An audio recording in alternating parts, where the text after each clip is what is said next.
Hello বন্ধুরা, আমার আরেকটি নতুন ভিডিওতে আপনাদের সকলকে ওয়েলকাম জানাই। আজকে দ্বিতীয়বার অনেকগুলো ড্রাগন ফল তুলতে চলেছি। গত মাসে প্রথম বেশ কিছু ড্রাগন ফল তুলেছিলাম।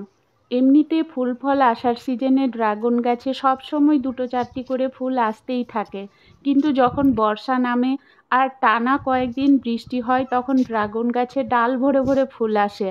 অবশ্য সবগুলো ফুল যদিও টিকে থাকে না, প্রাকৃতিকভাবে কিছু ফুল হলুদ হয়ে নষ্ট হয়ে যায়। এর আগের বর্ষায় আমার ড্রাগন গাছগুলোতে 143টি ড্রাগন ফুল ফুটেছিল, কিন্তু ফুলগুলো ফোটার পর একটানা কয়েকদিন প্রচণ্ড রৌদ্র হওয়ার ফলে কিছু ফুল নষ্ট হয়ে গেছিল। 143টির মধ্যে 91টি ফলে পরিণত হয়েছিল, সেগুলোই এখন তুলছি।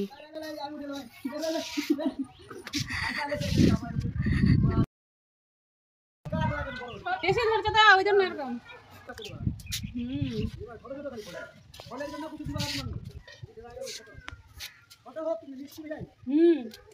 পাশের বাড়ির ওই ভাগ্না আমার মেয়েকে বলছিল আমাকেও ভিডিওতে নে, আর আমাকে বলছিল এবার ড্রাগন ফলগুলো এত ছোট কেন হচ্ছে, কিছু দিতে হবে নাকি।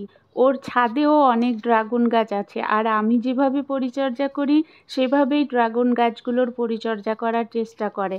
আমি আর কি বলবো, বলে দিলাম অনেক ফল ধরেছে তাই ছোট ছোট হচ্ছে হয়তো। সবশেষে বলল ফলগুলো এবার ছোট হলেও খেতে কিন্তু খুব মিষ্টি। সত্যি এবারে ড্রাগন ফলের সাইজ দেখে আমারও ভীষণ মন খারাপ হচ্ছে, কারণ গত বছর এই গাছগুলো থেকে আমি 450 গ্রাম পর্যন্ত ওজনের ড্রাগন ফল তুলেছি, কিন্তু এবারে এত ছোট সাইজের কেন হচ্ছে কিছুই বুঝতে পারছি না। হয়তো আবহাওয়ার কারণে হচ্ছে, কেন কি সবারই একই অবস্থা। অবশ্য সবগুলো ফলই যে ছোট সাইজের হচ্ছে সেটা না, বেশ কিছু ফল যথেষ্ট বড় হয়েছে। তবে যাই হোক, ফলের সাইজ ছোট হলেও মিষ্টতা কিন্তু একটুও কম হয়নি। আপনারা অনেকেই কমেন্ট করেন আমার ড্রাগন গাছে এত ফুল ফল কী করে আসে, এবং আমি এই ড্রাগন গাছগুলোর কিভাবে সারা বছর পরিচর্যা করি। বাকি ফলগুলো তুলতে তুলতে ছোট্ট করে এই ড্রাগন গাছগুলোর পরিচর্যার কথা বলি। আমি এই ড্রাগন গাছগুলোর সম্পূর্ণ জৈব পদ্ধতিতে পরিচর্যা করি, আর এখন ফুল ফল আসার সময় যে নতুন কোনো খাবার দিই সেটা না। আমার ড্রাগন গাছের প্রধান খাবারগুলো হলো গোবর সার, সর্ষে খোল পচা তরল সার, সবজি পচা তরল সার আর পেঁয়াজের খোসা ভেজানো জল। এগুলো দিয়েই আমি সারা বছর নিয়মিত ড্রাগন গাছগুলোর পরিচর্যা করি। এই ড্রাগন গাছগুলো লাগিয়েছিলাম 60% গোবর সার, 40% মাটি, সামান্য নিমখোল আর সবজি ও পেঁয়াজের শুকনো খোসা মেশানো মাটিতে। প্রথম কচি ডাল বের হওয়ার পর সর্ষে খোল পচা তরল সার দেওয়া শুরু করে দিই, আর সর্ষে খোল দেওয়ার 15 দিন পর সবজি পচা তরল সার দিতে শুরু করি। অর্থাৎ 15 দিন পর পর একবার সর্ষে খোল আর একবার সবজি পচা তরল সার।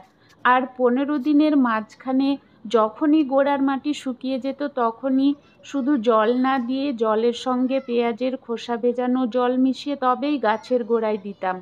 এভাবে কন্টিনিউ করতে থাকি। তারপরে যখন গাছে ফুল আসতে শুরু করে তখন সর্ষে খোল পচা তরল সার দেওয়া বন্ধ করে মাসে 2বার সবজি পচা তরল সার জলের সঙ্গে মিশিয়ে ড্রাগন গাছের গোড়ায় দিই, এবং মাঝখানে গোড়ার মাটি শুকিয়ে গেলেই পেঁয়াজের খোসা ভেজানো জল দিয়ে দিই। এছাড়াও ফুল ফল আসার সময় ড্রাগন গাছের একটু এক্সট্রা পুষ্টির দরকার হয়, তাই গোড়ায় সবজির শুকনো খোসা, পেঁয়াজের খোসা, কলার খোসা, ডিমের খোসা, ড্রাগন ফলের শুকনো ফুল, এই সমস্ত উপকরণগুলো দিয়ে ড্রাগন গাছের গোড়ায় মালচিং করে দিই। ফুল ফল আসার পুরো সিজনে এই সমস্ত উপকরণগুলো বৃষ্টির জল পেয়ে গোড়ার মাটিতে পচতে থাকবে, এবং তা থেকে ড্রাগন গাছ ধীরে ধীরে পুষ্টি সংগ্রহ করতে থাকবে। এই সমস্ত পরিচর্যাগুলোর থেকেও গুরুত্বপূর্ণ যে পরিচর্যা সেটি হলো ড্রাগন গাছের সঠিক নিয়মে ডাল ছাঁটাই করা। বেশি পরিমাণে ফুল ফল পেতে হলে ড্রাগন গাছের কিন্তু সঠিক নিয়মে ডাল ছাঁটাই অবশ্যই করতে হবে। যাই হোক, কিছু ফল একটু কম পাকা মনে হচ্ছিল, তাই গাছেই ভালোভাবে পাকার জন্য রেখে দিলাম। ওগুলো 2-3 দিন পরে তুলব। উফ, এই ড্রাগন ফলের রং আর স্বাদ নিয়ে কোনো কথা হবে না, এক কথাই অসম। ভিডিওটি ভালো লাগলে অবশ্যই লাইক, কমেন্ট এবং শেয়ার করবেন, আর সম্পূর্ণ ভিডিওটি দেখার জন্য অসংখ্য ধন্যবাদ।